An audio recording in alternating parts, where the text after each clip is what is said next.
Nous sommes ici pour discuter d'une proposition de loi qui prétend apporter une solution au conflit de voisinage, répondre aux préoccupations du monde rural et protéger les agriculteurs des poursuites abusives. Certes, l'idée de consacrer dans le Code civil le principe des troubles anormaux de voisinage, une jurisprudence bien établie depuis près de 4 décennies, aurait pu sembler judicieuse. En théorie, cela aurait assuré une application uniforme de la loi sur l'ensemble du territoire, garantissant ainsi la sécurité juridique et la clarté des règles. Mais voilà, en même temps que vous inscrivez ce principe de responsabilité dans la loi, vous introduisez un ensemble d'exceptions venant le vider de sa substance et permettre à des exploitants de continuer des activités nuisibles sans être tenus responsables. Une fois de plus, vous faites ici le relais des lobbies, de l'agriculture intensive au détriment de l'intérêt général. En effet, selon cette loi, les victimes des troubles anormaux ne pourront pas être indemnisées dès lors que le trouble provient d'une activité antérieure à leur installation et est conforme aux réglementations. D'ailleurs, vous insistez, cette exception s'applique à toute activité, quelle que soit sa nature.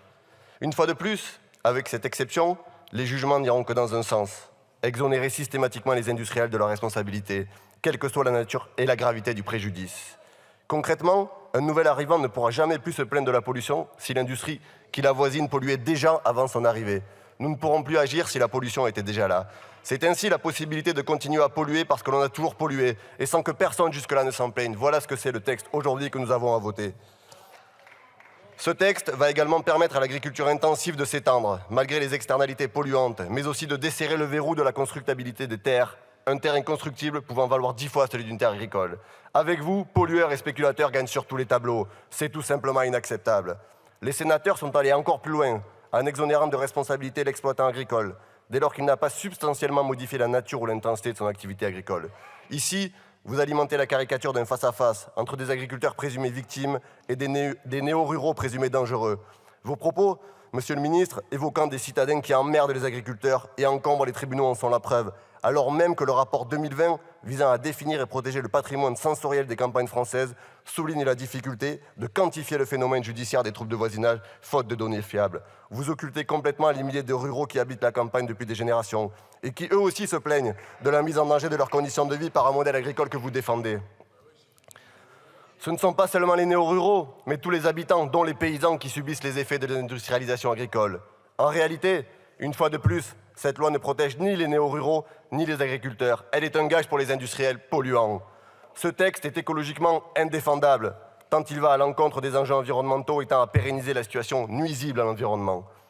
Au lieu de dissuader les industriels de continuer à polluer sans conséquence, et alors même que l'on connaît les impacts désastreux sur le changement climatique et la vie humaine, vous restreignez le droit à la réparation des habitants de la ruralité. Au lieu de contraindre, vous légitimez, voire vous encouragez les pollueurs à continuer. Comme l'a justement souligné Stéphane Gallet, secrétaire national de la Confédération paysanne, cette proposition de loi populiste et binaire dresse les agriculteurs contre les écolos et les néo-ruraux, au lieu de les relier autour d'un projet de relocalisation alimentaire utile à l'ensemble du pays. En conclusion, Monsieur le ministre, cette loi, prétendument conçue pour défendre la ruralité, octroie un permis de polluer aux industriels et aux grands exploitants. Votre gouvernement restera dans l'histoire comme celui qui fut condamné à plusieurs reprises pour inaction climatique et pour avoir insuffisamment lutté contre la pollution de l'air. L'arrestation ce matin de plusieurs militants écologistes mobilisés contre la Farge illustre votre action permanente au service de lobby. Ici, une loi pour exonérer les pollueurs. Ce matin, l'usage des moyens de l'antiterrorisme pour diaboliser les mobilisations contre ceux dont vous protégez les intérêts. Face aux désastres écologiques multiformes qui menacent l'avenir et la survie de l'espèce humaine, nous sommes pour une bifurcation écologique radicale dans l'intérêt de notre communauté humaine et de notre planète. Alors que vous servez les intérêts des pollueurs, nous servons l'intérêt du peuple. C'est pourquoi nous voterons contre ce texte.